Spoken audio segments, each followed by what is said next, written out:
pages all the time. So I'm not assholes. blue anymore. Nice. And we are, in fact, live. Okay. Oh Hello. wait, will somebody put in? Because do people talk in the live chat? Yes, or is they it do. just us? Yes, the watch link. I haven't given you the watch link though. You Okay, haven't? so Shame I'm on so you. disappointed. Will you just put it in chat? in our chat, yeah. Yeah, Hold in on, the Zoom got like a couple of windows. Because welcome everyone. Hey, We everybody, got- welcome to the Alchemy Bench. Mhm. We have a special guest with us today. It is Dana. Oh yeah, who's that? Oh, it's me. Oh God. Yes, she's here to talk about Batman and mispronounce the word mook. But it looks like it should be mook. Look in I a don't book, like you'll it find it's mook not pronounced because then mook. It just sounds like cows. That's not nearly as cool, you guys. Harley Quinn Come on. pronounces it mook, and she has friends who are mooks. She would know. Yeah. Yeah, but she also has a Brooklyn accent, so that take that into consideration. Well, Google says it's mook. It's got the little thing over the double Yeah, but you O's. can't trust Google. I mean, come on. My little brother works for Google. So obviously, you can't trust that. I'm alive. Hi. Yeah, hello, Leto. Hey, Welcome. Juki. Hey, Julie. Barely. Hey, Dana, welcome. Hello, je ne te vois pas. Oh, you speak French. Like this much. Oh, I have things I can show you. So, okay, so I'm a teacher, and the importance of mnemonics is so important, which is redundant, but you get what I mean. So look, this is something that I had from when I was really little. Cute. And this one I don't remember as well as the other one, but you can see, I don't know if you guys can tell, that this is actually a little cover for, I think it's in here, one of these suckers. Anybody remember these? Oh, God. Ow. wow. I Okay. remember. Analog CD.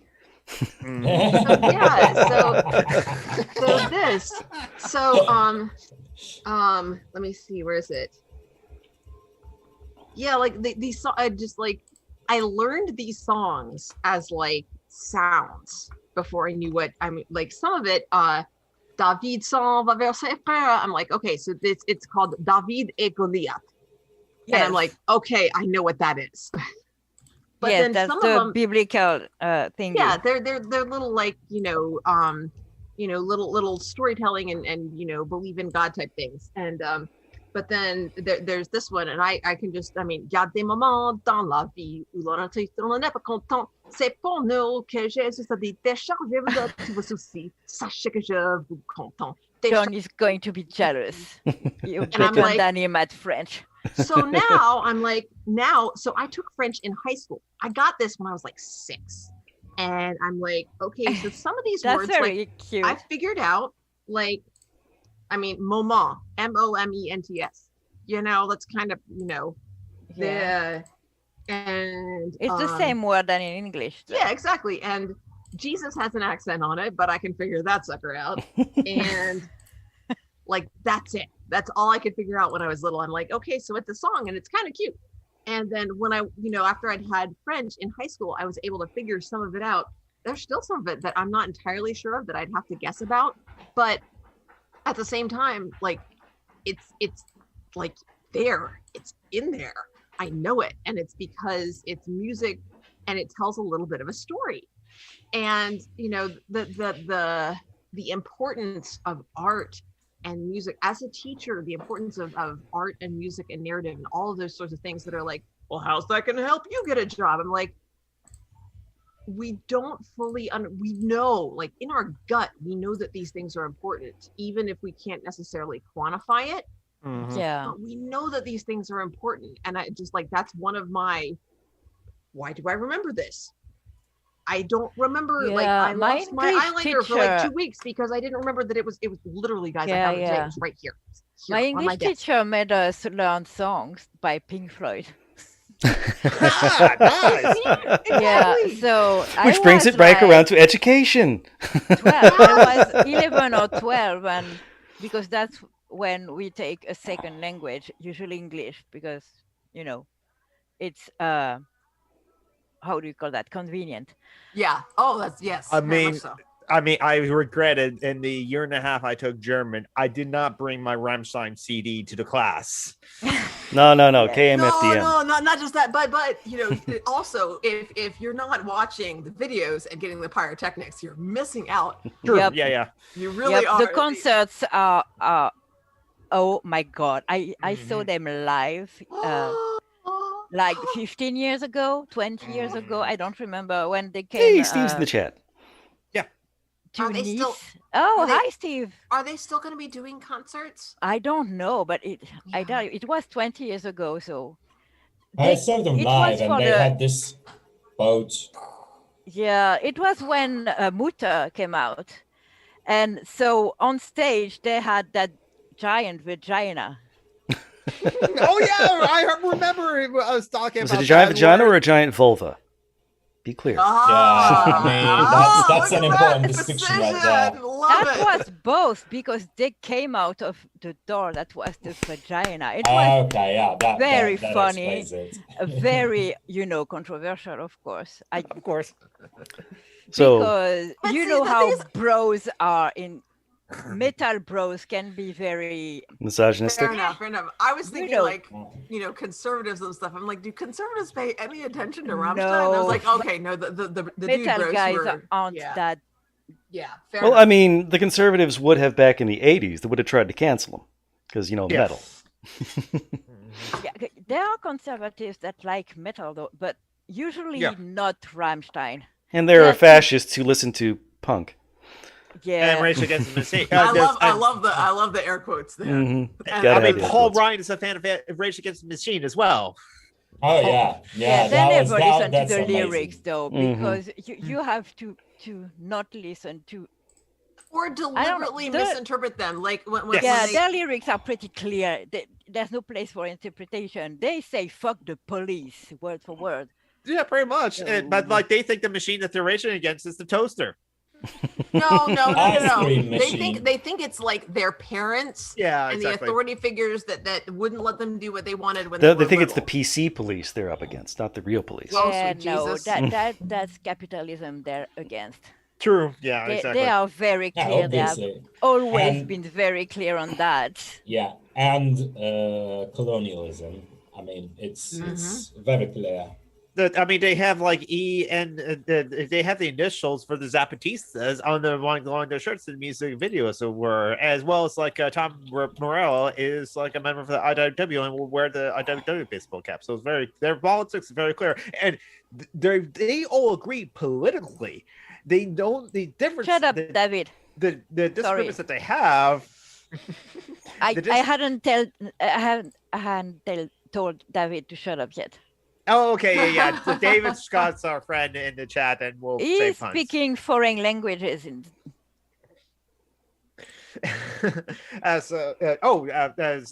But the British Against Machine members sometimes they have just rooms musically, which is why I did Stop that. making fun of my accent, Mehmet. I wasn't actually. But, John, do you have the patrons list up? to I be do ready? indeed. All right, then let's take our patrons. Okay, first up, we have the French bitch. Hi. Thank you, French bitch. And then we Fuck have you, Marty. Thank you, Marty. Thank you, Marty. And Thank you, Amy. Marty. Thank you, Ellie. Thank you, Hey, Ellie. thanks. Should I be saying thank you too? I appreciate being If you here, want. and thank you for making this If you possible. want. Although And then Yo.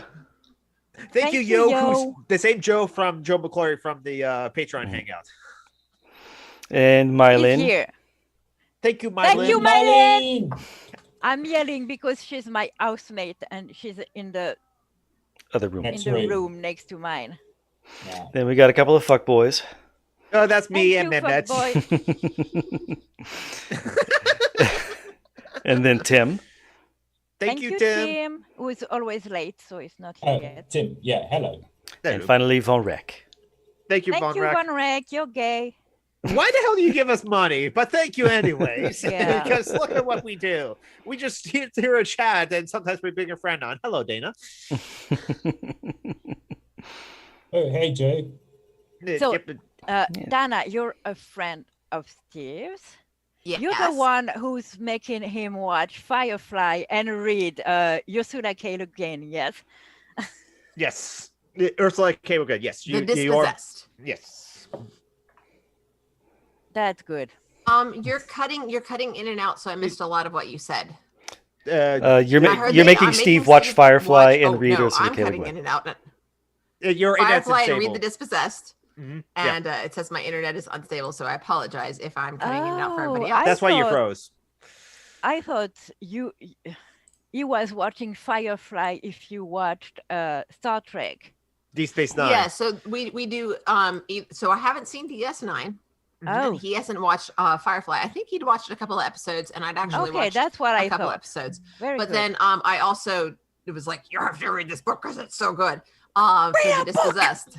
And well, I the mean, other thing that book is very good. So it's really good. And the other thing I pointed out was, I said, you have Ask Away every other week, and a live stream. All you have to do is read a chapter every other week. It's not a big prep for it, and then you could have a live stream, and you could have this content for your thing. So watch Legion, your motherfucker. Sorry, I've been telling Steve to watch the show Legion for like 2 years at least. Okay. Yes. Okay, Benedict. Yeah. Against my will. Yeah, poor thing. There's a double meaning in that. Steve is being blamed and against his will. Yes. Well, I mean, we have to pick our battles. We have to start small. So I'm figuring, anarchism first, and from there we'll move to like tabletop role playing. And then we'll make him gay. Small, baby steps, one thing at a time. Okay, so John, you wanted to talk education with Dana. Oh yeah, we could do that.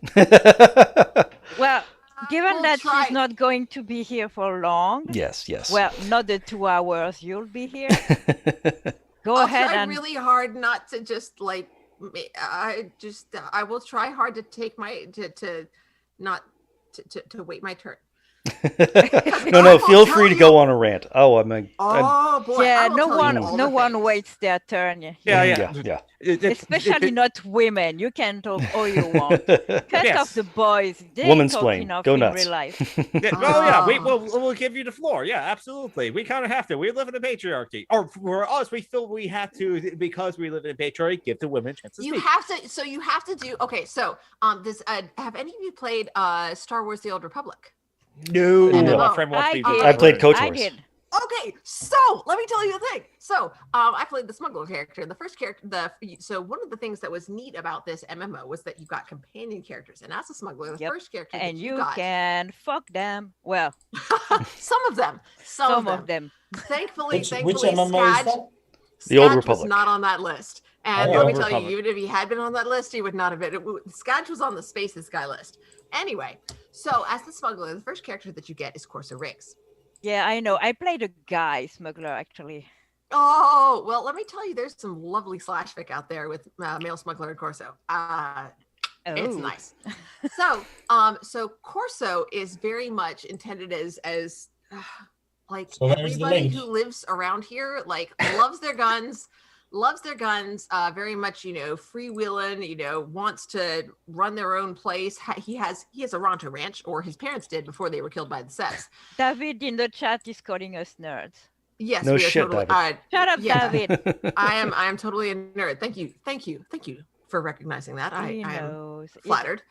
And so, but one of the things is, if you play a female smuggler, he's very protective and somewhat paternalistic towards you. But the way, and so he gets a fair amount of fandom hate from people who see this as patriarchal and, inappropriate, or not inappropriate exactly, because it's, it's a video game, Condescending. but- but Patronizing. condescending. Yeah, they're problematic.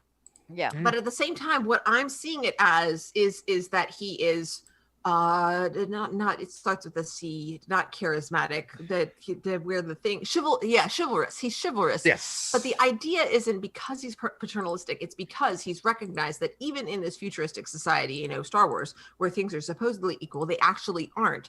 And so he is showing additional deference and respect in whatever way he can to the female smuggler, as a way of offsetting the paternalism and the sexism that you experience within the story. So when I view this character, I deliberately choose to view it this way, that he is doing what he can to sort of offset. Stop trying to and push back rehabilitate against problematic nature. characters, Dana.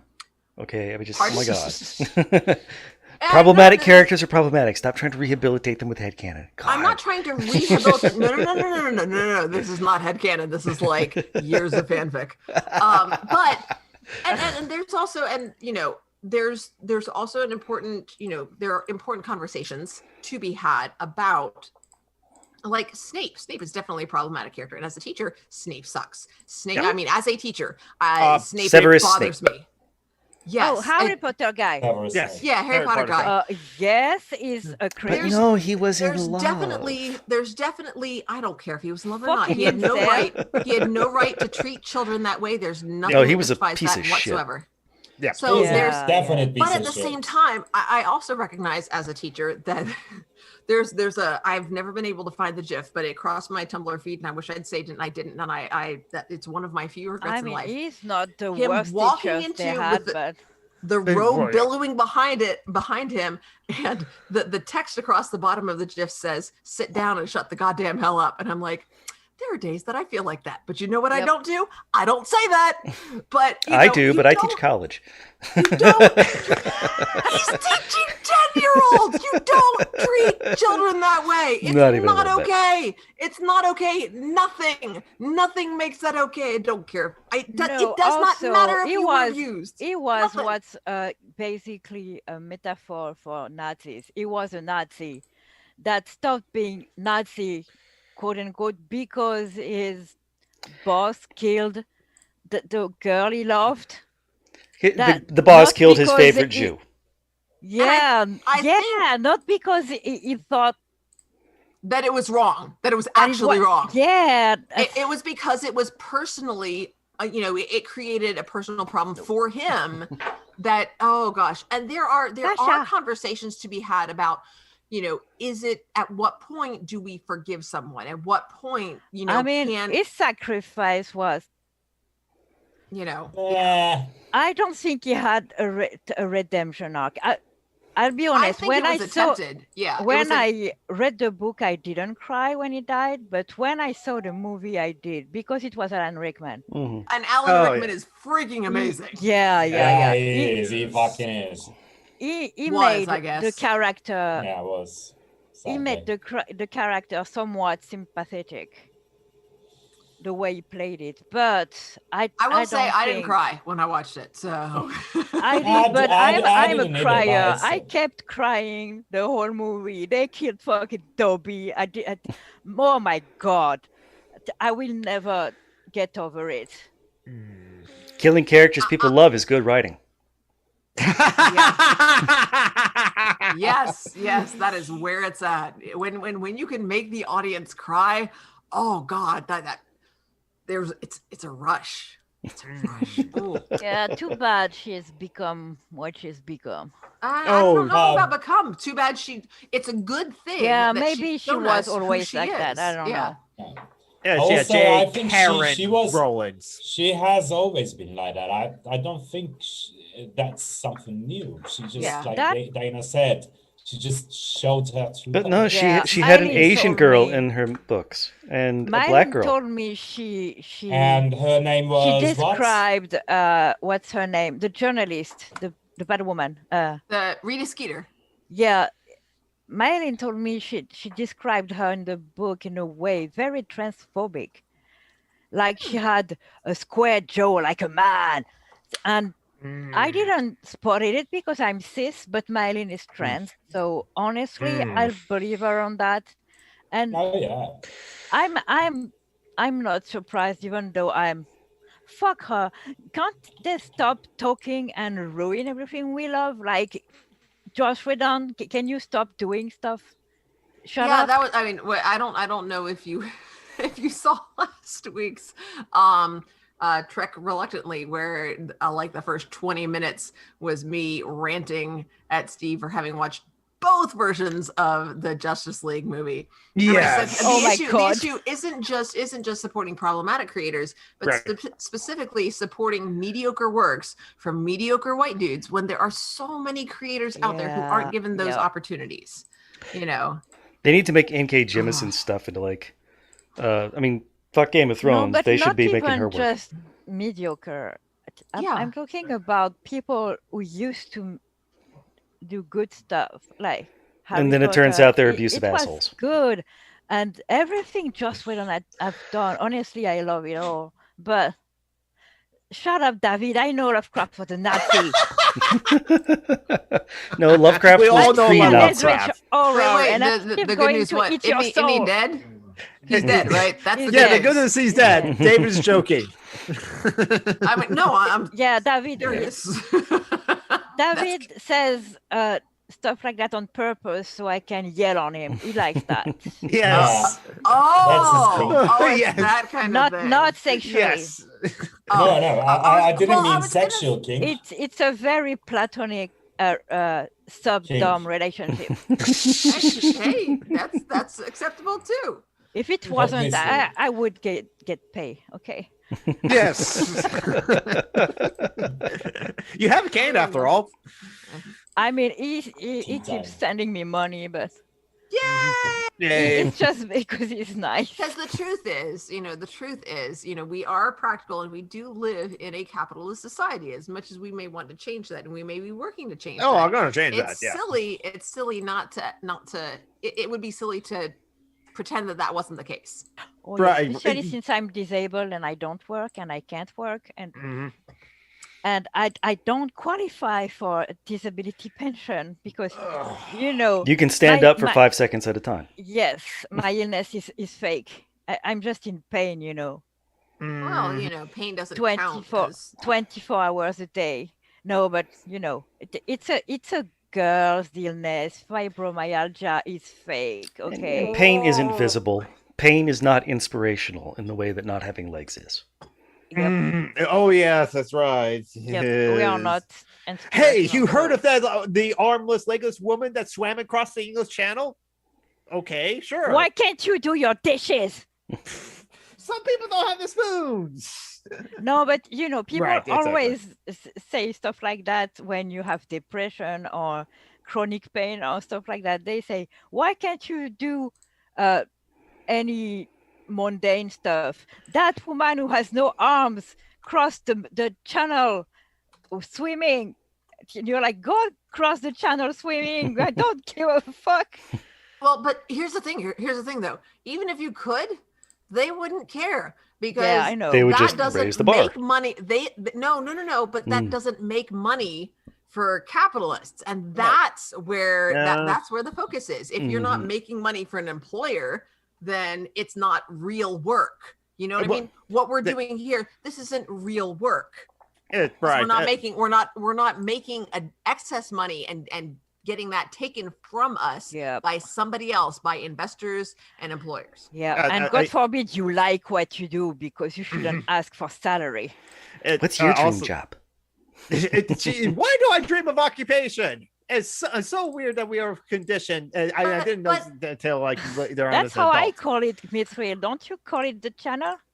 I think there is dream work when you the things that you dream about doing that give you purpose. I mean, they take effort. That's work. Let's honor that. That is your dream work. That's your dream. It's not a job in the sense that it's an employment where you're working for someone else necessarily. And maybe it is. Maybe there's somebody else who's helping you organize that. But when you talk about when I talk with my students about, what they want to do with it, there's so often there's like this ridiculous grinding hamster wheel of, because I teach honors classes, I've got to get good grades so that I can get into a good college, so I can get a good job, so that I can afford to house and clothe and feed my family so that we don't all die of starvation in this capitalist society. And I'm just like, that, do you not hear how horrifically like dystopian and depressing and discouraging that is? No, that's the American dream. You get the house and the picket fence, and then you die inside. Have you read, John? Have you read Have you read the Voyage of the Dawn Treader? Yes. Okay, so you remember when they pass the Island of Dreams, and they get the guy who comes up. He's like, "Let me up, let me up, let me up!" And he says, "That's the Island of Dreams." And the sailors start saying, "Oh, the Island of Dreams! I thought that I would get together with my lost love there, and I thought that this." And he's like, "No, you don't understand. All your dreams, not daydreams, dreams." And they're like, "Oh God!"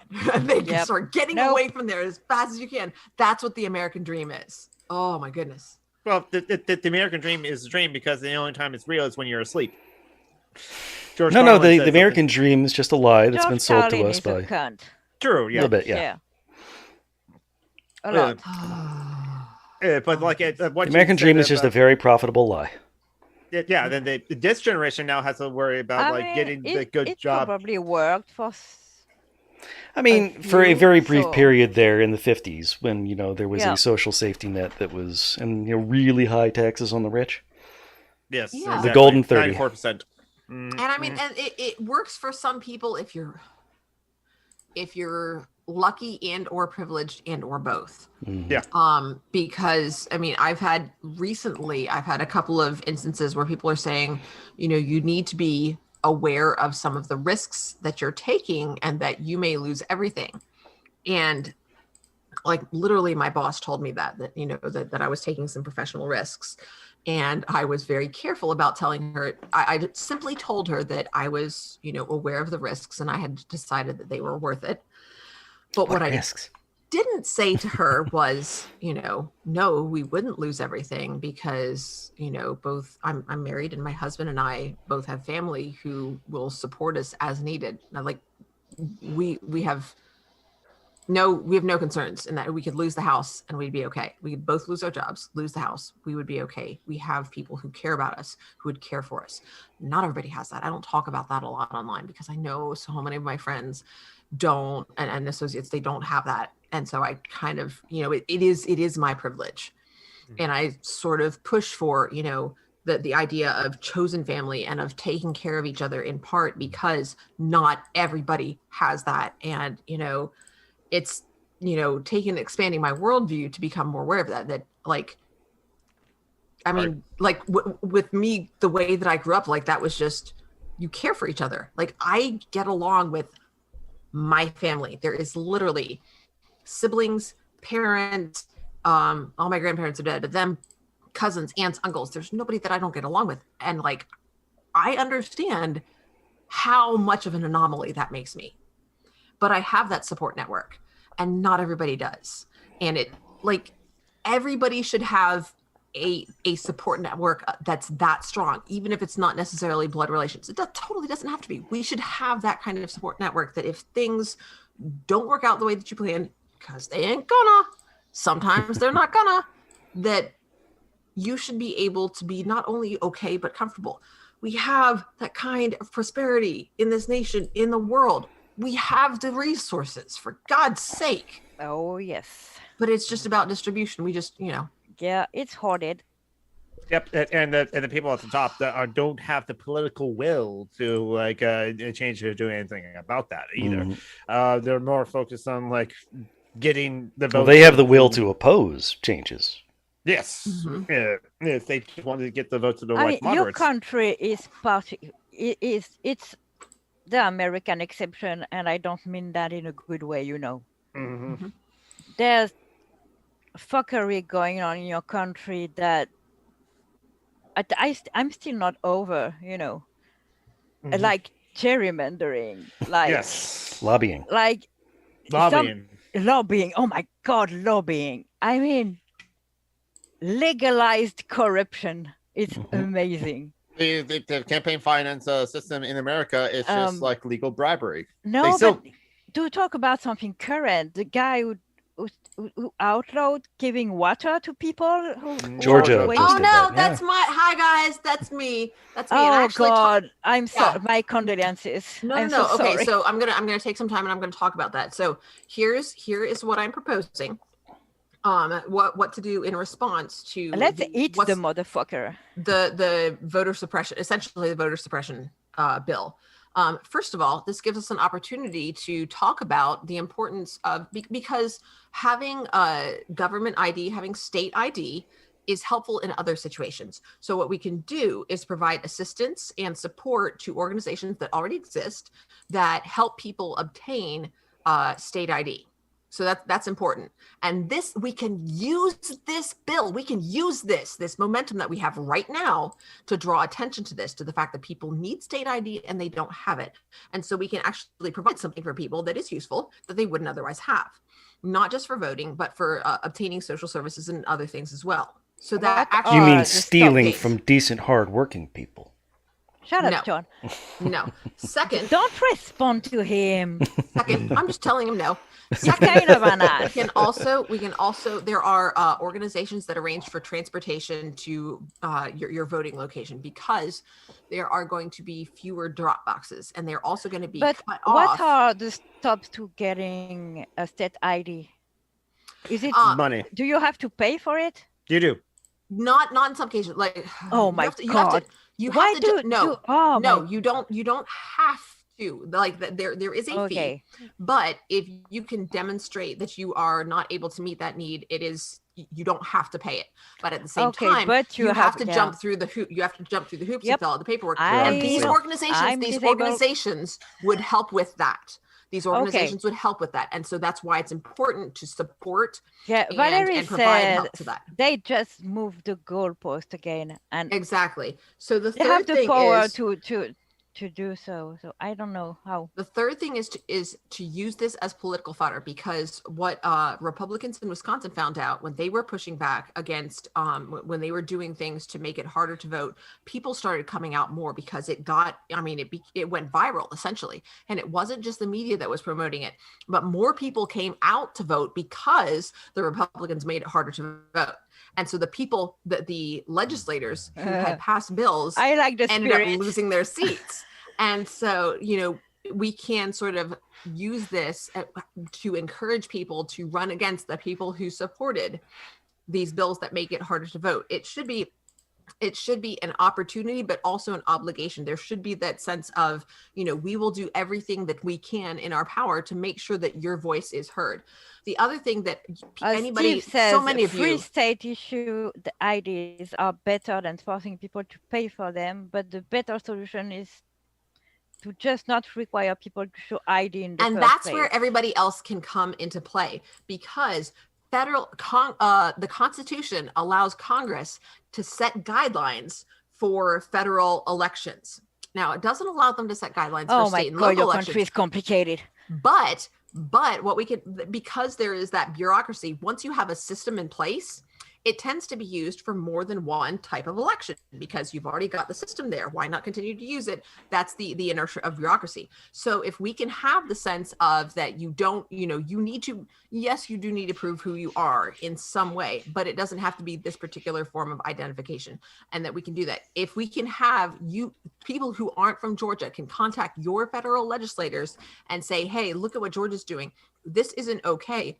We need to have federal laws that say these are the guidelines and expectations for federal elections. And then that will also is likely to filter out to state and local elections as well. So that's something that people who aren't in Georgia can do.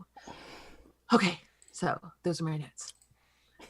But yeah, that's exactly where I live. Georgia, I literally live Republican land, right? Not just Georgia, but freaking Northwest Georgia, where I voted against Marjorie Taylor Greene and she won anyway. Oh my God! She was running unopposed. She wasn't actually, but the person she was running against, dropped out of the race earlier. And so was he the one who had his got divorced and something like that? But I'm just like, dude, you got divorced. I mean, I don't know the situation, but I'm just like, basically he ended up no longer living in the district because he lost his house. John, you offended people of color in the chat with your decent, hardworking thing. Well, of course, that was the point. I see Joey and Phoenix say decent working people, decent hardworking, my ass. Decent hardworking is code for white. Exactly, because that was used to a decent hardworking as opposed to warfare queens, as were. Oh yes, and let's not forget that decent hardworking is redundant, because if only hardworking people are decent and vice versa. That was like thickly layered sarcasm, just in case it didn't come through really clearly. Don't worry. Well, John Brock is kind of an ass too. Only kind of, John. I'm disappointed. I try, but he tries. He tries, but well, he's not working hard enough, apparently. No, we're not just giving him the satisfaction.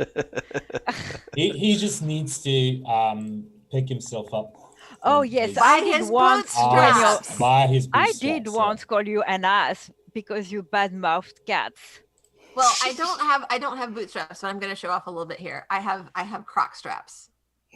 Yeah. Oh, and you decorated them. Super cute. No, I didn't. Oh, you didn't? They came this way. They're Sorcerer's Apprentice Crocs, and they're super cute and fun. They're my happy shoes. Steve, They're we lost sparkly. Steve. We're mentioning magic. Oh, but remember, we know he's a sorcerer because he has a hat. Everybody, right?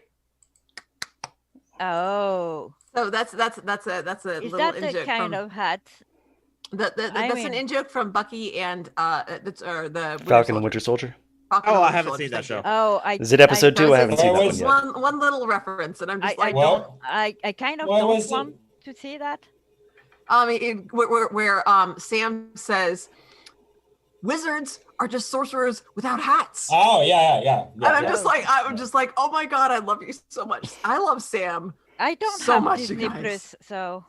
There are ways to watch it without Disney Plus. To be honest, I'm pretty living in a unhappy countryside with it. that no. There are some issues, and by issues I mean you could say subscriptions with that thing. I mean the big bad is. I'm not going to say that I had the window open so that I could watch it after. Steve says, "How dare you, Dana?" How dare I what? Suggest he's a sorcerer. Wizards? I think that because no. They are 30 seconds behind us, so Steve would be a sorcerer because he's got a hat. He also has a familiar, Stuffy. Yeah. I don't but know. no, Stuffy's his partner. No, exactly. I don't know if Stuffy's a familiar. Stuffy's another member of the party. No. Steve is Stuffy's familiar. As a sorcerer, though. That makes sense. Steve is isn't he more of a tank? No. Steve? A tank class. No. Come on, how much damage do you think Steve can take? Bard. I would say Steve's a bard. Well, no, he does block a lot of people. He's kind of a tank. Yeah. That's a good point. No, wouldn't that make it? He also has a habit to kind of try and get between danger and marginalized people. Mm-hmm. Yeah, so he protects those. I see him kind of like a tank, to be honest. I don't know. I see rogue. He gets around. He gets around, and he runs his mouth, and nobody pays attention to him, and then all of a sudden it's like. Maybe he is a sorcerer by a charisma-based sorcerer.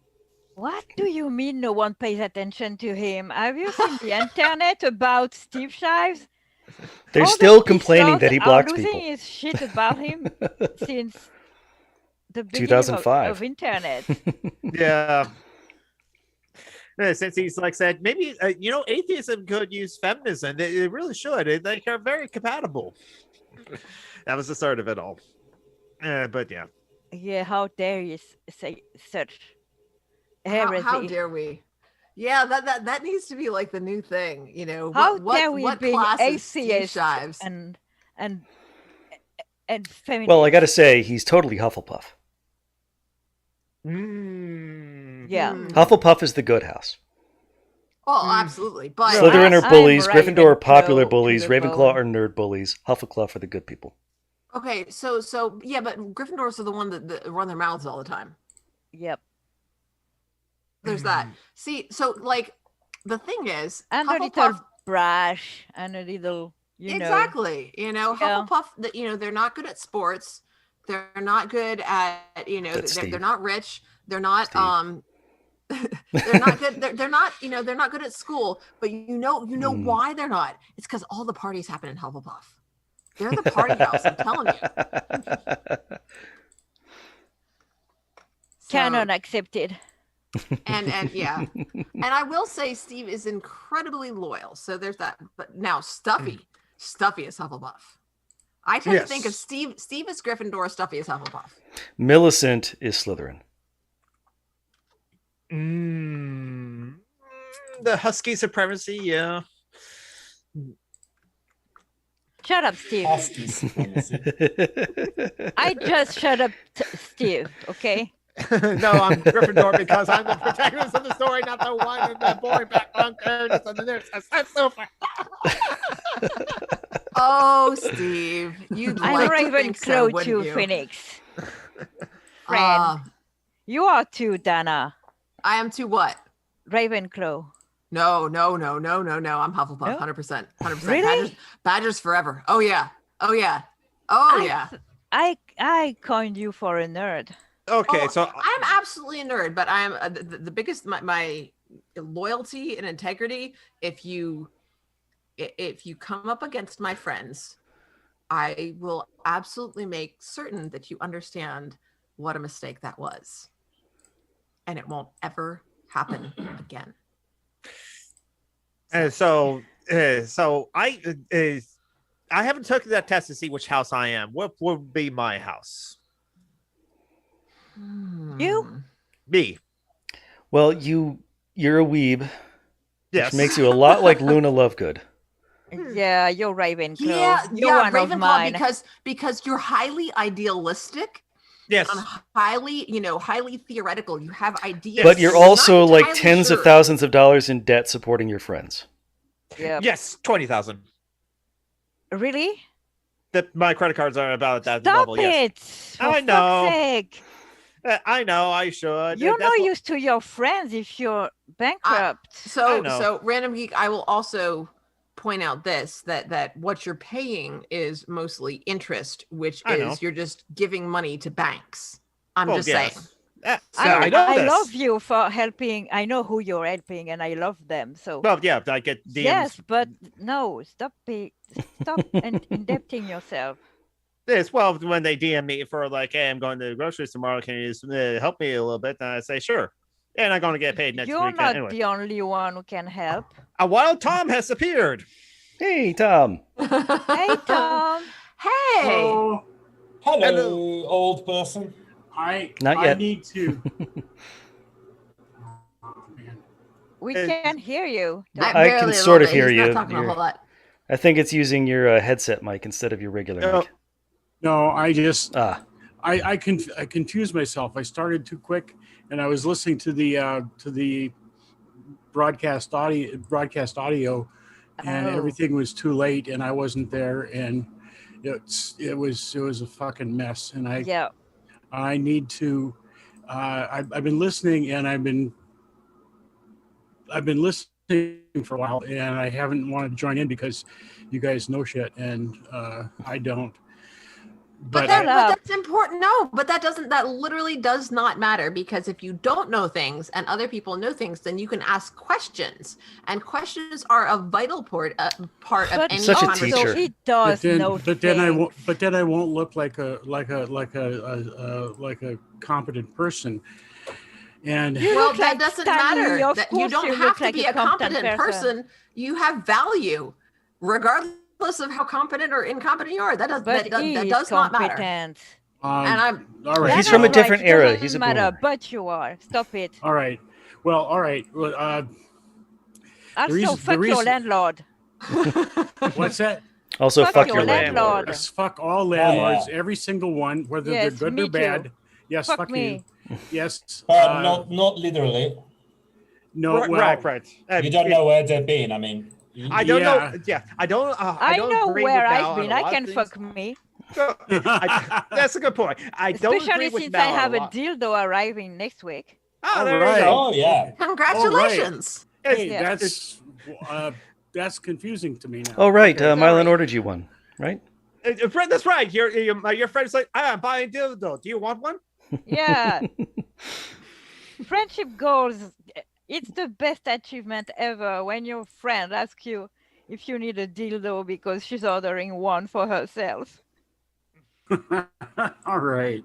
That is true friendship right I there. know, right? Definitely. That is good. I mean, she's housing me because I'm homeless. So if it wasn't already a true friendship, that would be. Well, this is double friendship. Yep. So yeah, the reason why we're saying fuck landlords, because that's why we always say fuck landlords. I mean, I don't agree with a lot of things on Mao, but at least sentimentally, I understand how he feels about landlords. Not agreeing with the actions necessarily, but yeah, that Tom has a new landlord and is and the landlord's raising rent. Yeah, and it pisses me off because I might have to get credit cards and do what Jonathan is doing. No. You stop sending me money for first. Don't you dare. I may have to taper off. I may not be able to go cold turkey. Let's see. Oh my God. We'll find out. I'm okay, Tom. Okay, You're I'm a okay. lumberjack and you're okay. I know that. I don't want you to Play put Sims all yourself night in and sleep all debt day. to help me, okay? You do not do that, okay? Please. You're If not you my do, I'm sending we it back. honestly, I swear. we know that we shouldn't be in positions to have to make those choices. That is just it's malarkey. Yeah. Julie, you're not my real mom. Leave me alone. You can't tell me what to do. Yes, I am. Yes, anyway. I'm going to my room now and you can't stop me. It's like, go to your room. Well, I'm going to go to my room, but not because you told me to. That's because that's where my music is. I'm going to go listen to Linkin Park. I was going there anyway. Rage Against the Machine. Yeah. That's where my books are. That's yeah. But to get back to the important stuff that I interrupted when I came in, I came in because I need to know what house I am, and I have no. Slytherin, you're a Slytherin. So you're saying because I slithered into the stream? No, because I was speaking. Because you're smart and ambitious. My tongue was parcel. So no. But Slytherin are not just ambitious, but they are goal oriented. Yeah, and they are willing. Smart. They're willing to do smart. whatever it takes to achieve their goals. And sometimes that means, the downside, the flip side to that, the downside to that is that they can become so fixated on I am going to do this thing no matter what it takes that they murder 7 people and split their souls into 7 parts. Sometimes people get hurt. There's always a cost, John. There's always a cost. So you're saying I should be wearing my black hat. Exactly. That this is appropriate at this moment. Also, you look like there needs to be a green band. You should have a green band. I would feel better if I had my beard, but no. He should have like a snake skin and then a green feather. Yes. Ooh. So I'd be like a pimp. That'd be great. Yes. Yeah, that's basically what Slytherin are. That's basically Slytherin right there. Pippin. Yep. Yeah. That would be. No, all joke aside, I see you. I don't see which other house you'd fit, Tom. You're not a nerd. Well, not that. Were you a jock in high school? Actually, no. I was in shot put for one track season, one field season.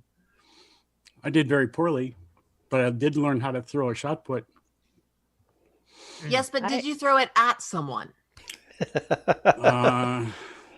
Well, not on purpose. Did you hire a hitman to take out the shoulder of one of your opponents so that you could get ahead in shot put? That's a skating reference. I got that.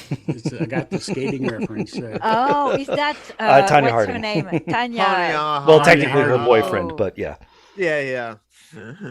I'm too young to really remember. what I happened remember though. exactly, but Yeah, that I was. know I remember her name. She was American, right? Mm-hmm. Yes, she was Oh American. yeah, She was. she's Yes. ours. Congratulations, USA. You should watch I, Tonya on Netflix. Documentary that explored how she came from an abusive family. Her relationship with her boyfriend was abusive. I don't care. I don't want to feel sympathy for that bitch. And people, well, no, she's not the one who hired the hitman. That was her boyfriend that did that. Oh, as I understand. Okay. And people didn't like her as much because she came from a working class background, so whereas she Nancy was Kerrigan blamed was upper because class. she was blamed because she's a woman, right? Mm-hmm. Working Well, class. part of it, but also, classism plays into it. And figure skating and gymnastics are just incredibly just class-based, rich people sports. It's bourgeois entertainment. Yeah, I get it. It's something that's appropriate for a nice girl from a wealthy family. Yeah, I wanted to do fencing when I was young, but it was too expensive, so I had to stop. And show riding and things like that, and polo and dressage. Thank you. That I knew that. And why do they speak French? It's offensive. Because French is what the fancy people speak. Like being offensive. Yes, French means fancy. They both start with F. Do they know? Because it's an upper class thing, and the upper class spoke French for generations.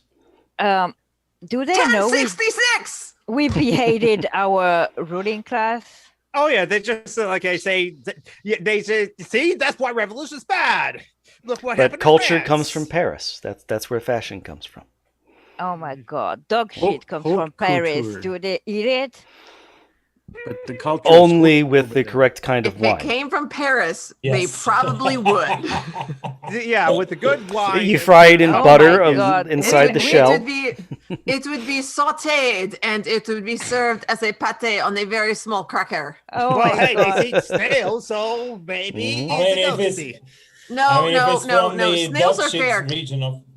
Snails are fair because they're dead animal. Dead animal, that's okay. Dog shit is not dead animal. Doesn't count. All right, before we lose Dana, because the hour is getting toward the end, let's go ahead and do Fishy Fashy. Oh yeah. Uh-oh. Now I'm kind of it's just a simple game. I hunted through Twitter for a couple of tweets. It's not simple though. The rules are simple, but how to play that's what's difficult. I found 3 tweets by right-wing douches, and I made one of them fake. And you have to guess which one is the fake. No, it's slightly modified. It's like 2 truths and a lie. Mm-hmm. Okay. Or if you listen to modified one of them. Don't be fooled by what it's saying. Yep. All right. So this week's theme is different news outlets.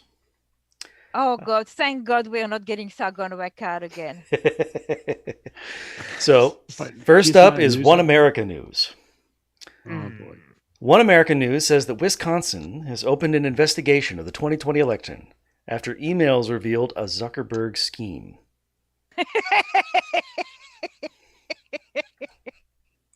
That's a new Jewish conspiracy when it's Zuckerberg. Mm-hmm. Yep.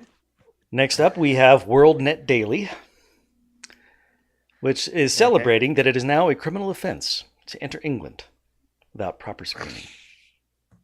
What? Without what? Proper screening. Proper screening. All right.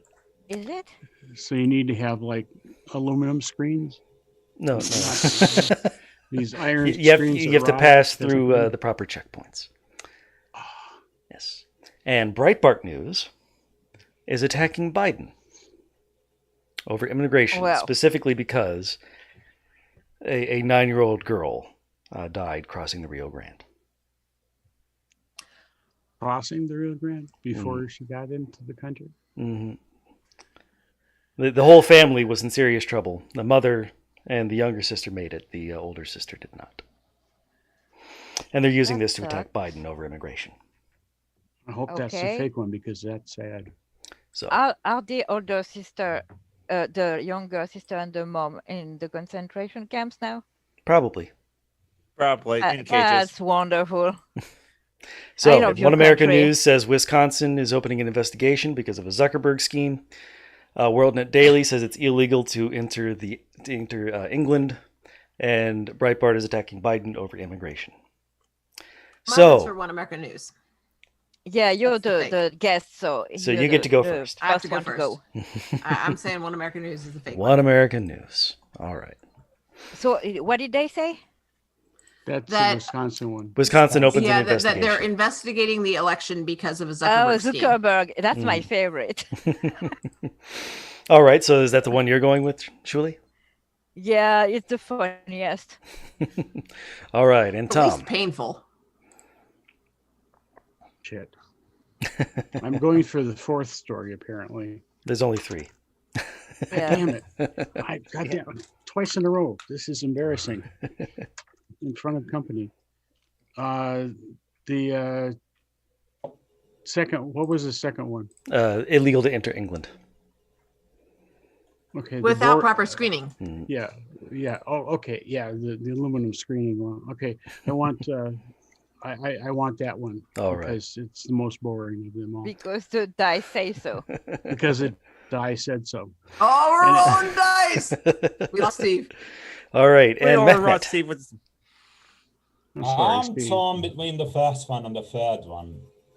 Third one seems to be like something they, celebrate, not use as a munition against Biden, but they could.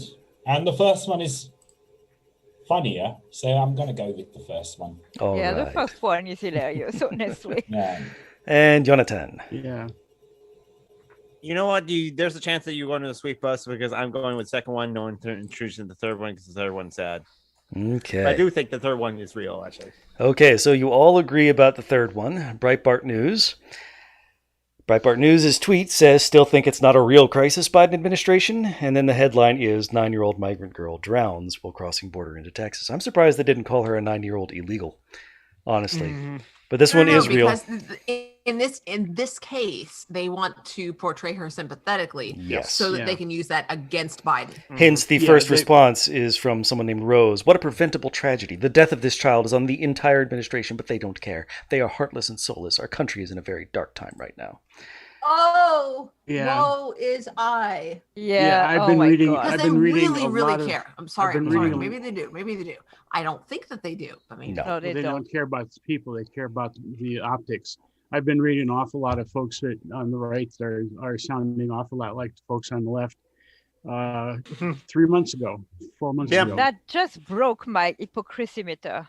Yep. Yes, absolutely. So, like I said, I don't know whether they're in what kind of detention they're in, but they probably are. The article didn't say, but it did say that the Del Rio sector have apprehended 2,240 migrants the past 3 days. A 300% increase from this time last year. All right, now we get to find out. Anyways. So Tom and Jonathan are in the minority about England. And this one is the fake. So according to WorldNet Daily, it is now officially an offense to leave England. Trust the dice. I've only been wrong on it. The dice have only been wrong once. The fact that the funny one is the one that is true is even funnier. It's just been made more hilarious than it was before. So I'm happy. I considered that one because it was so I don't want to say gentle exactly, but so vanilla. It's like, okay, I could totally believe that. No, I didn't understand this one actually, but it's Wisconsin. We are vanilla. I'm a Wisconsin. No. I mean, the idea it's the England one. Like you have to. The England one. Properly screened in order to enter England. I'm like, okay, that sounds believable. Yeah, since Brexit, the one that he made the up. Case. So. It seems totally reasonable. It seems comparatively reasonable. Yeah, I just went ahead and reversed the thing. It's an offense to leave England without providing a particular reason. You have to fill out paperwork or you could get a $5,000 fine. Or £5,000 fine, excuse me. Bureaucracy. Oh what is it easier now than before Brexit to enter the UK? I don't know. This is about leaving the UK. And John said the tweet was about entering the UK, so that's how he faked it. Oh, Okay. So the concept is still. You're an asshole, John. That's cheating. They were all accurate. You just like changed the phrasing in one of them. I literally reversed it, moving across the border in totally different directions. About Dana. I told you he was an asshole. Well, exactly. He's a teacher. I knew that. Going in. So the first story from American First was real about like them claiming wanted to do further investigation. He said that the Zuckerberg organization had some sort of influence. And you follow the link to rumble.com. Organization. The investigation of what is being called a universal mail-in ballot scheme. What? Huh? Which makes it sound like they're complaining that everybody was allowed to vote. Yeah, that is their bottom line complaint about this whole process. I mean, they're actually being honest about it now, going into court saying, "Yeah, if people vote, we lose. That's why we have an interest in this case." So Tom, you and I won. We get to sing the "In Your Butt" song. Yeah, you get the in your butt, song. in your Go butt. ahead. I don't know the song, but In your butt. It's in your butt. What do you mean I don't know the song? You should sing "In Your Butt" on the melody you choose. Oh, okay. It's like the Hogwarts song. Jonathan, because he's in your butt, it's all in your butt. And the caissons go rolling along. You don't get. And it's high, You high, don't get he, to in make your up butt all day, you lyrics. see. That's very good. Before you go, Dana, I'm wondering, what risks were you talking about earlier that your boss was warning you about? He said that you were taking risks and you could lose everything. Everything. Is it going online and being an anarchist? No, it's not. If a member of the community makes an ethics complaint against a teacher, then the school district has a responsibility to investigate it, regardless of the merits of the complaint. Now, if the complaint is without merit, the school district can go, okay, we're not going to do anything about it. So, I mean, there is the risk that if I essentially piss people off enough that, they will make baseless complaints. There was a complaint that I forced, that I assigned a writing prompt. And this was not the ethics violation, but there's been some weird stuff that's come up, a couple of things recently.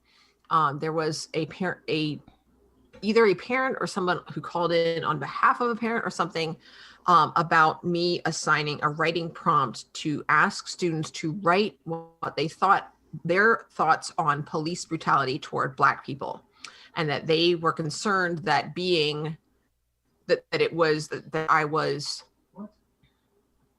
I am an agent of the state, and as such, I have a responsibility not to propagandize the students, like to present information, and it is a challenge to be on and to present information, and as an English teacher also to offer them opportunities to explore ideas and think about things and show that in their writing.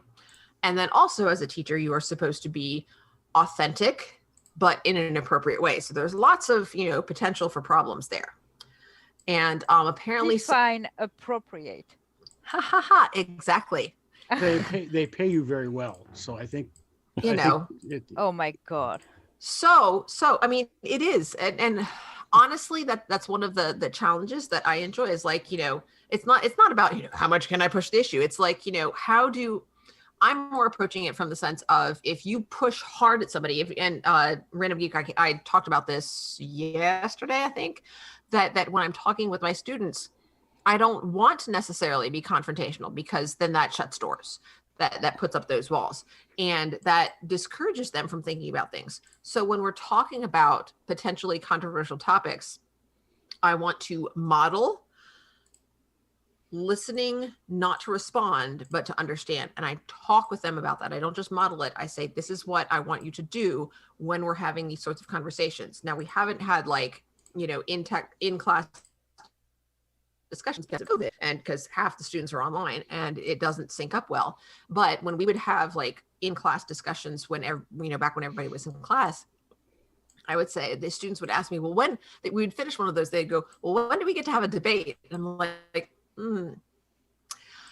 can you explain to me, please explain to me what you mean by that? And they're like, well, one side takes this side of the issue, and one group takes this side of the issue, and then you yell at each other until, one side wins. And I'm like, we're not going to be doing that. Yeah. So somebody apparently called either the school or the superintendent, I don't know. And they said, I had assigned this, I had told students that they had to do this particular writing prompt. And I'm like, okay, so I don't know where they got this from. I said, it's not completely unrelated because we've just finished up reading The Other West More, which does bring up issues of race and class and, interaction with the police and things like that. So that comes up, but that was not a writing assignment. I went through all of my study guides. It's not a question on the study guide. It is, it's not something that's ignored by the study guide, but it's actually about specific things. Aren't you supposed to teach about what's happening? I'm not a history teacher. I teach language arts, so it's not necessarily creative writing and stuff like that. Sort of reading, more response to reading. So it's like an analytical writing. Okay, there is some creative writing in there, but it's like all different kinds of writing. I see. So it's not just creative writing. So it's analytical writing, narrative writing, informative writing. What was it? Argumentative writing is part of it as well. So all different kinds of indoctrinational writing. Absolutely. Shut up, John. Where they attempt to indoctrinate me with their views. And good luck, guys.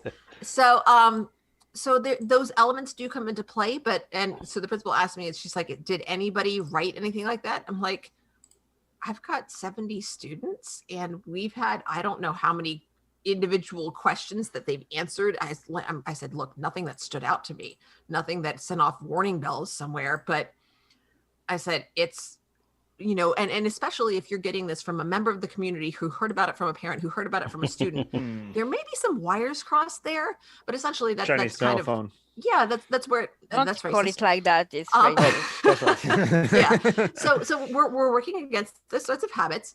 But you're an angel, Mylene. Sorry, my housemate just made me tea. Oh, how sweet. What Yeah, kind of tea is tea it, and a if I may dildo. ask?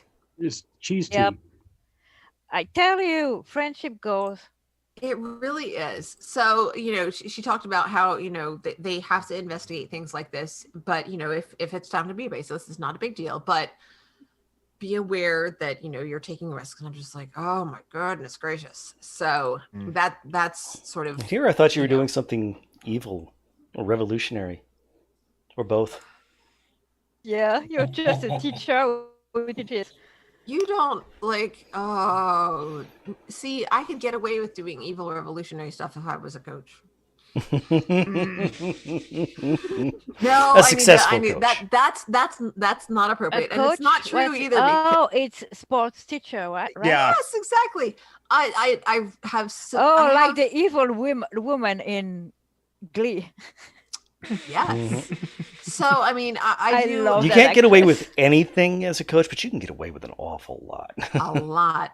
And I'm always discouraged by, and I try to keep in mind that, athletic fitness, that phys ed is not enough, for what we're doing in class.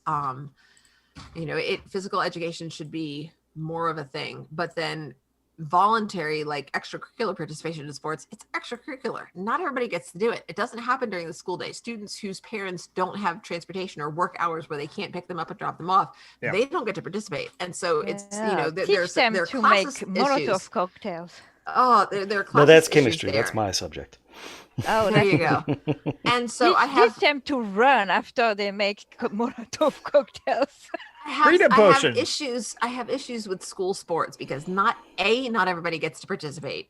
True. And B, just the fact that they're so, I really wish we could dial back the amount of competition that we have in schools. Yeah. Not just in sports, but also, That's my funny. God, in France, it's in mandatory. academics. The in sports academics. classes are mandatory in my Well, country. to some degree, we have we have physical education classes that are mandatory. And it's Yes. awful because, we're not all equal on that front. But at the same time, people aren't equal in other fronts as well. But the thing is, making it competitive No, I know, is but part of when the you problem. suck at math, you don't get pain in your legs, Yes, Sure. in your back, or And physical education should also be about learning to pay attention to your body and what your body needs. We do have some of that. There's nutrition and just sort of health and fitness related things. But, it shouldn't be about, oh, how fast can you run a mile? It's like when you're walking or running, are you paying attention to how your body feels? Is it exertion? And is it discomfort? That's okay. But, where is the line between discomfort and I need to stop because if I keep pushing myself, it's not good for me. That's the sort of thing that people need to learn. That's important. And and that's like one lesson out of the pushing semester. through the pain. No, pain bad. Pain means stop. Pain means like you've crossed the boundary. The only good teacher I had in sports was the one I had when I was in fashion school. So especially with your fibromyalgia, learning about just different conditions, but also about the way that sunlight affects things and going for a walk rather than necessarily going for a run, and resistance training and eating in a way that's healthy for you and that you can still enjoy. Because if you're just eating healthy and you hate what you're eating, then what is the, for God's sake, if you can't enjoy food, shame. Yes. All of this should be that should be what we're teaching students, not this whole competition. And I hate that in so many ways. It's capitalist. Yes, we pit people against each other. The purpose of school is to indoctrinate people into the careers they're going to have. And David says schools use sports to capitalize their students. Not just sports, it's academics. It's like, when students get back their work and they compare their grades, I don't teach them to do that.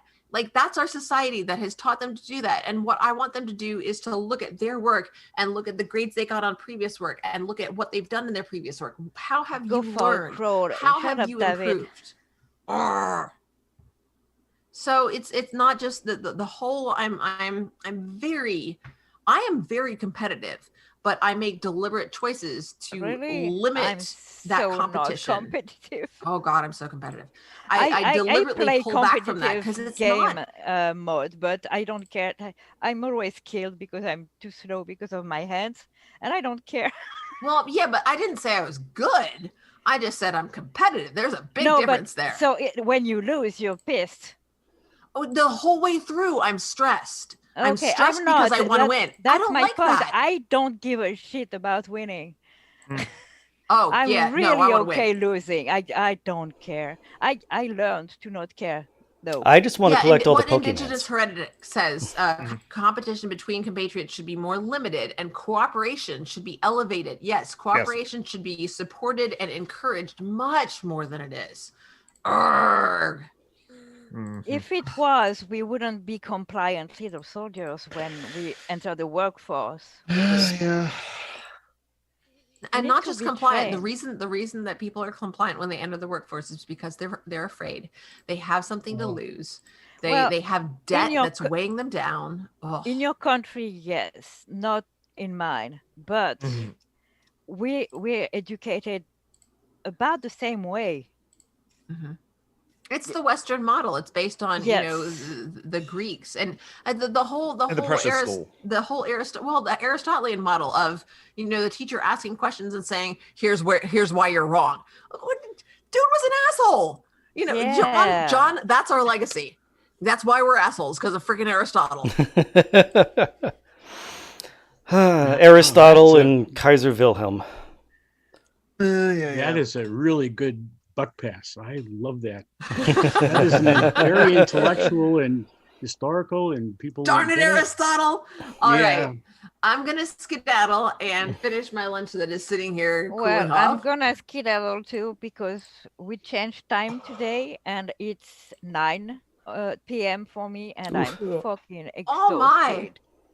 Tuck in and enjoy your tea and rest and a lovely, lovely snooze. Hopefully it's honestly, I'm probably going to play The Sims, but Actually, I'm going to go grade some late work. Woohoo! Oh. Talk to you guys. Thank you guys so much. I've really enjoyed yakking here with you, and I hope you guys have a wonderful afternoon. And thank you for showing good stuff to Steve. Yes. Yeah. Make him watch Legion. Yeah, make him watch Legion now. I will warn you. I can't. I'm not a watcher. I'm so impatient, you guys. I'm so impatient. Like with the book, I can keep going through it, but the movie, it goes at its own pace, and I'm like, yes, but I'm bored now. And so, like when I'm watching movie, especially by myself, I'm usually doing something in the kitchen or I'm folding laundry. Me so too. that when I I'm get bored, I have knitting. something else I'm to do. always knitting. I can't. I'm also on my phone. I can't do it. Yeah. And I've got a game. I'll just be on Facebook. And then I look up half an hour later. I'm like, I have no idea what's going on. And it's off. We're back on Pandora. So, all right. Bye, guys. It was great to talk with you. Dana. Bye, Dana. See you later.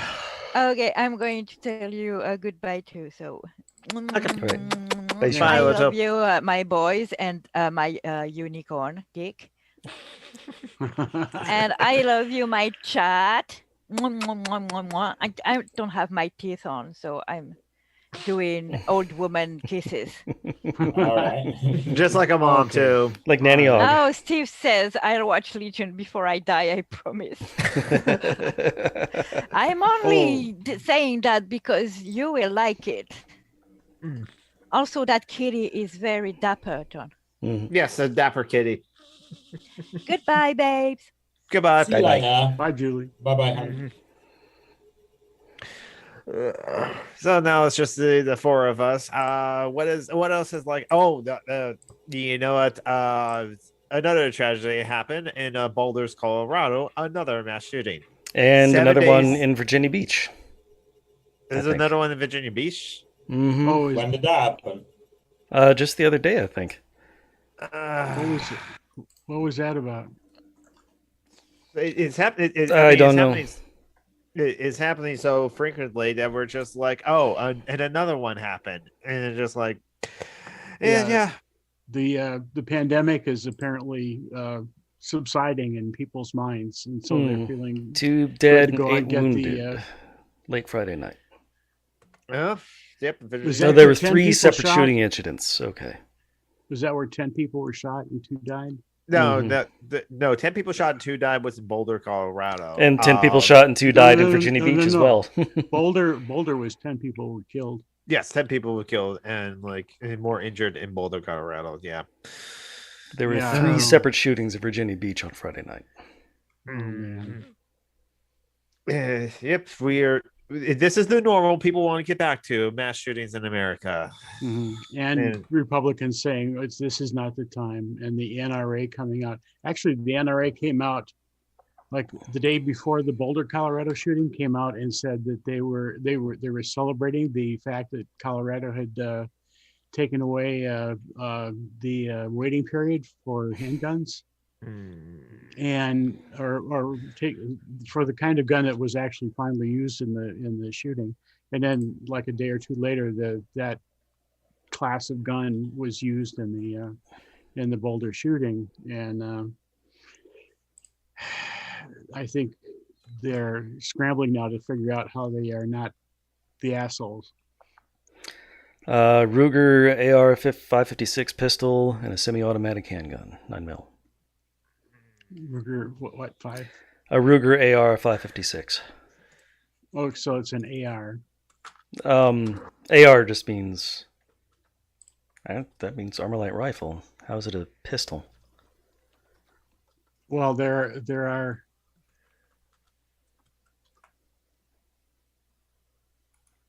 I mean, they're calling it a Ruger AR-556 pistol, but AR means assault rifle.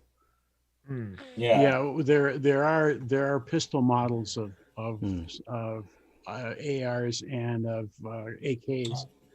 Isn't it like AR as a specific brand, like Armalite? Yeah, Armalite.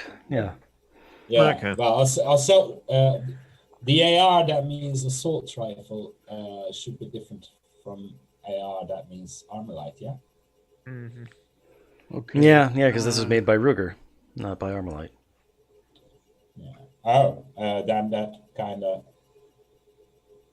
they just negates my point. The SR-556 rifle is not to be confused with the AR-556 pistol, which is by definition not a rifle. Yeah. it's a pistol version of the AR-15, as the Digital Caretech says in chat. Yeah. So yeah. Yeah, I've seen. I've also seen. Okay.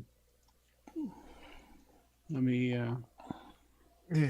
At least some common sense gun and control laws would be very helpful to prevent some of these things. Take away the opportunity for these things to happen, like waiting period and background checks. And it's just like, but that would just be a way to stop brown people and leftists from having guns, though. Ultimately, That's sadly, yeah. Unfortunately, the laws will be used to like stop the brown people and leftists from like owning and carrying guns. Yes, sadly, and so I don't know if a good issue with the gun laws. I want to change the culture ultimately, and that's the long process and the like ultimate thing to do. There's guillotines too, yeah. Guillotines are not a defensive weapon. Go to sleep, babe. I don't know. If your guillotine is small enough, you could use it as a defensive weapon. Yeah, but it's just like but I try to imagine like you are playing Bloodborne and you have like a guillotine, like an arm or something like that, or you have a guillotine weapon in Bloodborne. It's difficult to imagine. It'd be awesome if it works, though. Yeah, ultimately you probably just have to like take the blade of the guillotine and just like have it on like a rope or a chain and just whip that thing around. That'll be the best way to use it. Is there a way for me to send you a PNG file, like a small one, John? You could try in the chat, in the Zoom chat, or Facebook Messenger. Yeah, you can send one over through the chat. Oh, yeah. Okay. Keep So, going. Sorry. Well, yeah. So, what we were talking about revolution, because we mentioned guillotines as it were. I don't know. I don't have like a topic to talk. Yeah. So, little there are like the Islamic guillotines. That's definitely sure. And there's also the thing where it's just like, yeah, if the assault rifles for hunting, it's like, yeah. Some people actually say that like they hunt with those things. I'm just like, this okay. Yeah, the assault rifles are not for hunting. Well, not the AR models, because they tear up the flesh. They spin. They twist inside. Yep. That was something people didn't like about the M16? No, the one they introduced in Vietnam. M15. They thought that the caliber was too small. They didn't like it. And then they noticed that people just started dropping immediately when they hit them with it, because the bullets start to spin as soon as they get in the body. Yep. So yeah, that's a world we live in. Okay, man. Gotcha. Yeah, that's what I was trying to send. I've sent it over Messenger, John. What are you trying to send? It's an image. It's an image. I've sent it on over Messenger. Facebook Messenger. Oh. It's the thing. I'm a bit tired. That's why I wasn't able to actually talk about it. But today, a friend posted something like a joke about sleeping with a military guy and then telling him he can't stay over because of the Third Amendment.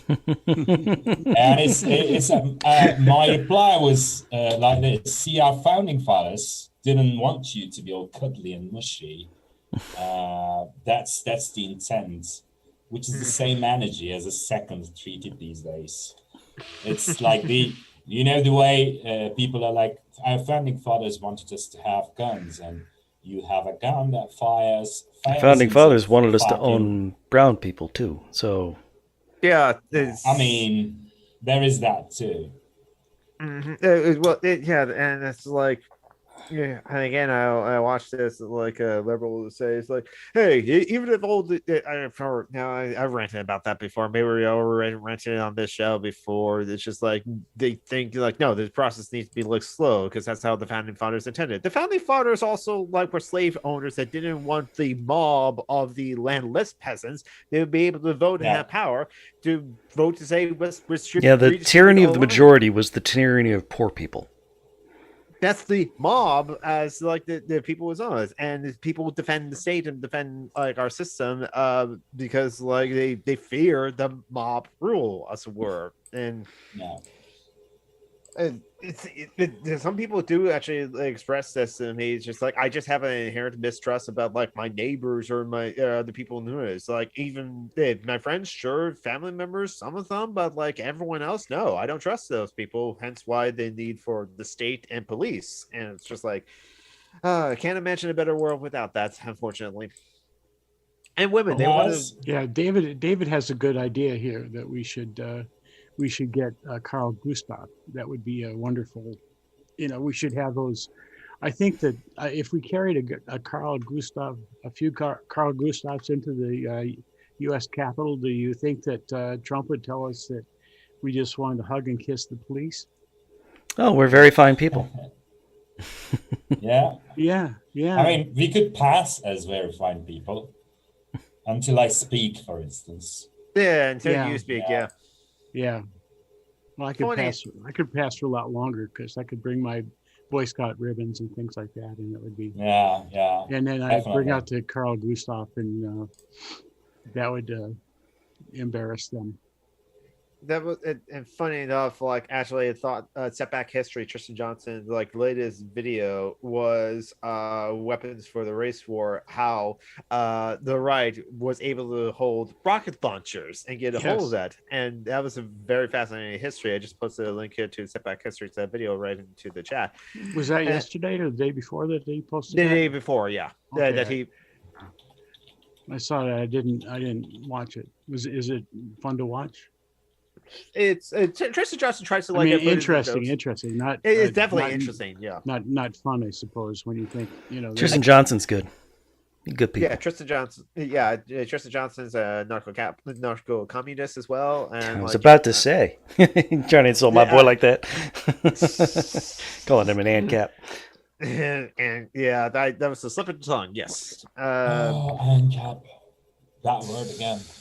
Some people just accept them as a legitimate political ideology. There's right-wing anarchists. I love that. No, there's not. There's no right-wing anarchists. All true anarchists are left-wing. It's like, it's like all Scotsmen. It's basically appropriating the word. It's nothing else. Just like they did with libertarian back in the day. Yes. Yeah, exactly. Basically. It's not anarchy. It's just mob rule with a different name. I mean, it's cyberpunk. It's feudalism. 2020. I'm sorry. It's feudalism. It's feudalism. Oh yeah, it's corporate feudalism. Basically. That's all they want. Yeah. And they think that they're just going to be able to be at the top or something like that, or be the well-respected members in the corporate town. We in some ways we're like it's not directly, but a lot of towns in like the Americas are just like, hey, the phone company's hiring, and that's the one place of employment in that entire town. Eastern Washington, there are mill towns, but what the mills shut down because of the economy in that town stagnates completely. Doesn't stagnate, it dies. Just disappears. Coal mining towns up in like northeastern Pennsylvania and all across the Appalachians. Yeah. And so it's just like and that's the thing where it's just like it's only when I became a leftist like the song 16 tons. Oh my god, wow, how come I didn't know about this like workers of propaganda in this song? Then another day over and you're deeper in debt. No. Don't you call me St. Peter, 'cause I can't go. I owe my soul to the company store. No, I should not sing. Latrano's still in the live chat. No, she should go to bed already. No, I would totally mute you. No, she's not going to bed. She's playing Sims. Oh, that's right. She's playing Sims, but she's tired. So that's why she's finding She's finding cat pictures. Oh, yes, cat pictures are very important to which is what the internet is for. Yeah, well, exactly. Yeah, well, those that's a distant second to porn, but yeah.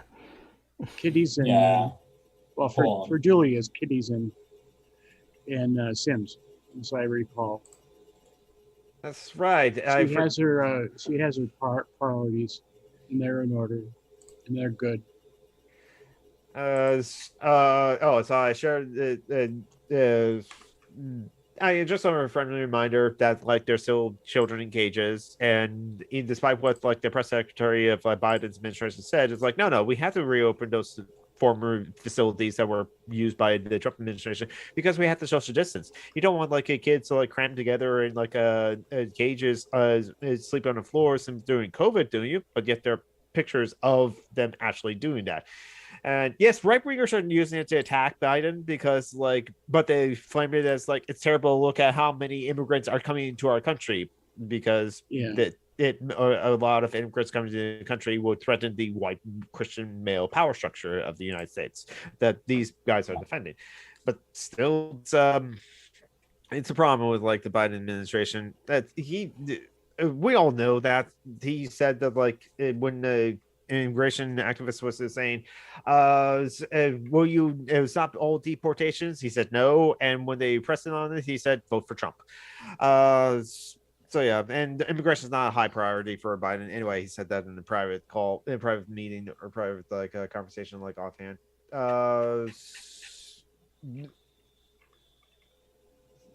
What's interesting is that, like we were saying earlier, what Daniel was here about the sports. In truth, there's physical education, those gym classes, but then the sports are the extracurricular things. So much competition. Tim mentioned about like the NCAA, then making millions of dollars off of like those like college student like athletes. Well, they're not paid at all. They can't be paid. Even if like the coach takes them out to dinner, the coach will be in trouble for that. So there's a lot of laws to prevent that kind of like favoritism in that way. But yet the schools, the universities still can make money, bank off of the endorsement deals and off of the like sponsorship deals with ESPN and March Madness, as it's going on right now. They're not paid. The students are not paid. They're student athletes. They can't be paid. Really? They're getting an education, and they're getting an education. That's it. It's basically they're trying to keep the sport pure. Yep. Despite the fact that like it used to be the case. They're not paying the NBA players either. No, the NBA players get paid. The NCAA don't. I know. Oh, okay, you're being silly right now. Yeah, it's the thing, isn't it? Like, if you want to keep the fucking sports pure, don't pay the. Yeah. Meanwhile, the universities are making tons and tons of money off these sports teams. Yeah, it's like some students will go scam. Mm-hmm. It is a scam, and don't forget like football as well, or American football. And the coaches are some of the highest paid employees in the various states they live in. Yeah, exactly. It is not just kind of; it is entirely obscene. Oh yeah, and if you look into the history of some of the teams, like the teams that go to the Rose Bowl, like this was over a decade ago. But sometimes the students or even the coaches will do terrible things and they get covered up because the team's going to the Rose Bowl. Mm-hmm. Okay, have I told you recently that your country is a pyramid scheme? Like it is country, every fucking thing in it. Mm-hmm. Oh, it's hierarchy. It's like, and hierarchy is all natural and good and all apparently. Or things. Yeah. Some people think that like some hierarchies are okay, but yes, no, our country is literally just. I'm sorry, I don't like bashing America, but no, go ahead. Oh, why not? We deserve it. We always come up with things that kind of require me to bash the states. I mean, and you're from Turkey too, with Erdogan. I mean, it's like I should be like, oh, what a great country! I wish I'd lived there or something. When you think about it, but I don't, because I'd have died there. You know that? Yeah. Because I earn now I earn quite a lot more than I did like a couple of years ago. But I've had this issue with insulin resistance in my body that could turn into diabetes, and it's and I paid like $3 for the whole procedure that they checked, and they referred me to nutritionists and helped me out with how to live my life, like what kind of sports would be appropriate. because I have a bad back and stuff like that. It was $3 or something, and then my medicine costs like, I don't know, I buy it out of pocket because of the pandemic. I don't go to the doctors. I just call him and ask him if I should keep doing it, and I get blood tests locally and stuff like that. And it's like, should I write a prescription? I'm like, nah, it's like $5. Like, don't care. For 3 months, it's $5. It's 3 months of what? My medicine to keep my sugar levels. Insulin. What? It's not insulin. It's metformin. Metformin? Oh God. Yeah. I'm on metformin and God. And I'm guessing you have a $20 copay. No, I have like a $3.50 copay. But the point I was going to make is fuck America. Yeah. My insulin is more than $500 a month, and I have another medication that goes along with that to help it to help maintain my sugar sugar levels, whatever. But those things. My sugar level is strange now, so I can't think very well. I'm going to blame that. But that second medication is more than $500 a month, and so just for me, not being dead, it's at least $1,000 a month. And then on top of that is the metformin. So I have all this stuff. It's ridiculous to try to do, and it's ridiculous. And like you say, in other countries, it's not like that because America is exceptional, and we have the best medical care in the world, and everybody wants to come here, and everybody we're fucked is what I'm saying. Pretty much, yeah. And it's not going to get a whole lot better. I don't think it's going to get a lot better because Biden is against Medicare for All, which would be the beginning of with Medicare for All, it'd be the beginning of negotiating with drug companies for prices, like Medicare does. Together we bargain, alone we beg. Yes. That kind of reminds me, because Georgia did pass the kind of like the new Jim Crow raw voter restrictions, something like that.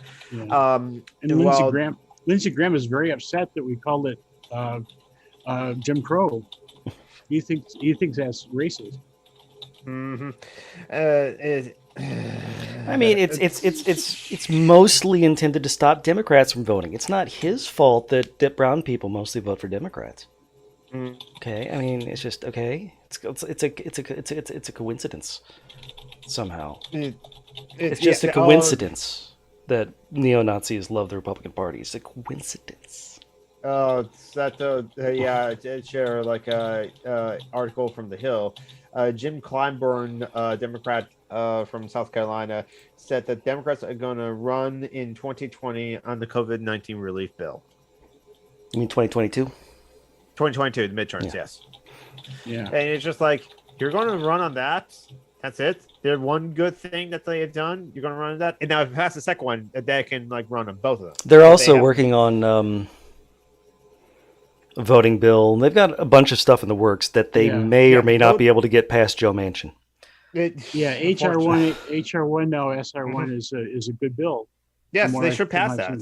Yeah, that would be and that would take care of a lot of the bullshit going on in places like Georgia. But Joe Manchin, it's fucking hell. It's like okay, so it's like and Kristen now Sinema. that we can. And Kristen Sinema. Oh yeah, Sinema. Oh, The trail. Yeah. We don't judge you based or any of the rest of the bi people based on her. She's white, so we can judge her as a person rather than as a category. I judge her for being like a predator class. We shouldn't call them these. They're predators.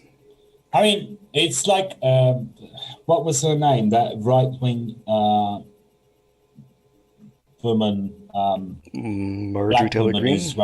Candace Owens. Candace Owens, yeah.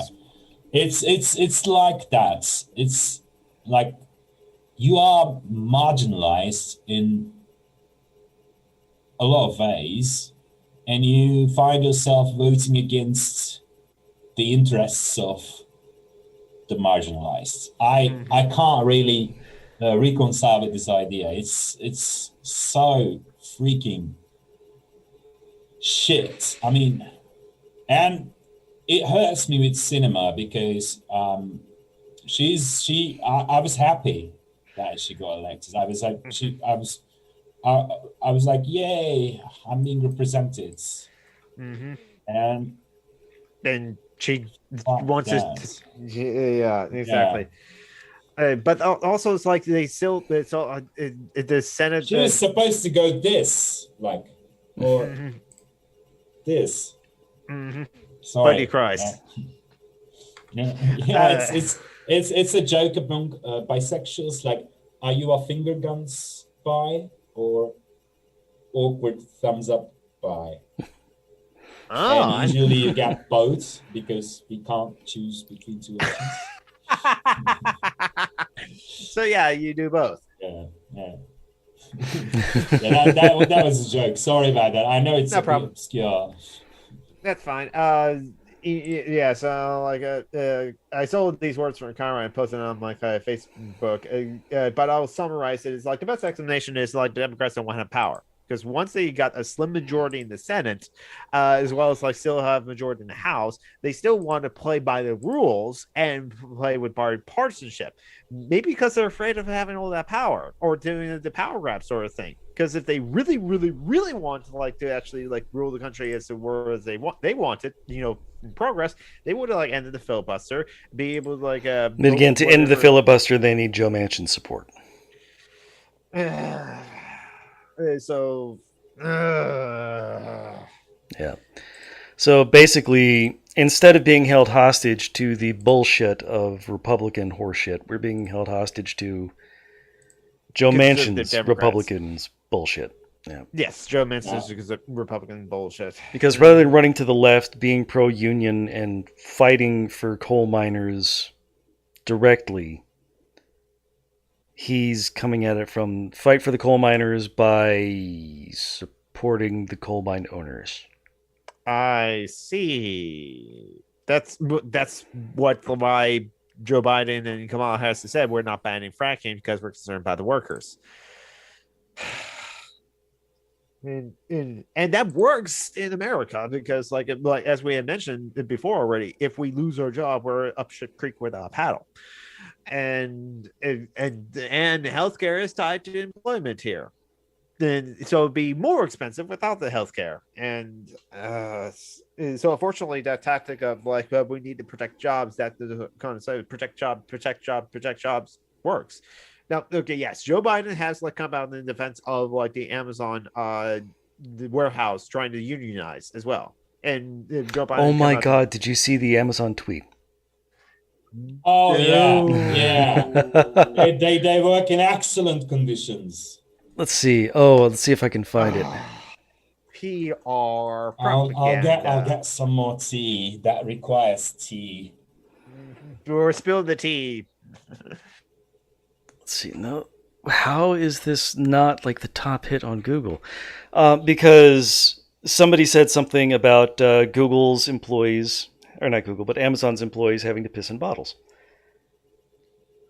And Amazon's Twitter responded with just the worst. There we go. I think we lost Geek. I think he froze. Yeah, he did. Okay, so Representative Mark Pocan, responding to Dave Clark, said, welcome Senator Sanders to Birmingham and appreciate his push for a progressive workplace. Yeah, we lost Geek. I often say we are the Bernie Sanders of employers, but that's not quite right because we actually deliver a progressive workplace. To which Representative Mark Pocan responded, paying workers $15 an hour doesn't make you a progressive workplace when you union bust and make workers urinate in water bottles. Amazon News responded to that. Amazon News Twitter account. 1 out of 2. You don't really believe the peeing in bottles thing, do you? If that were true, nobody would work for us. The truth is that we have over 1 million incredible employees around the world who are proud of what they do and have great wages and health care from day one. 2 out of 2. We hope you can enact policies to get other employers to offer what we already do. And they got a little bit dragged. Yeah, Pocan is Pocan's a good guy. Sounds like it. Wisconsin second. And he has a rainbow flag in his Twitter bio. Oh, yeah. And he also says he, him, his. So cool. So I'm in Wisconsin third, which is also Democratic, which is uncommon.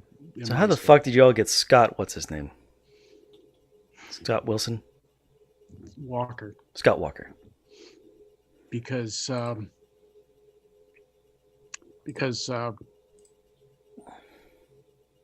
what was that that black person's name who got to be president at one point?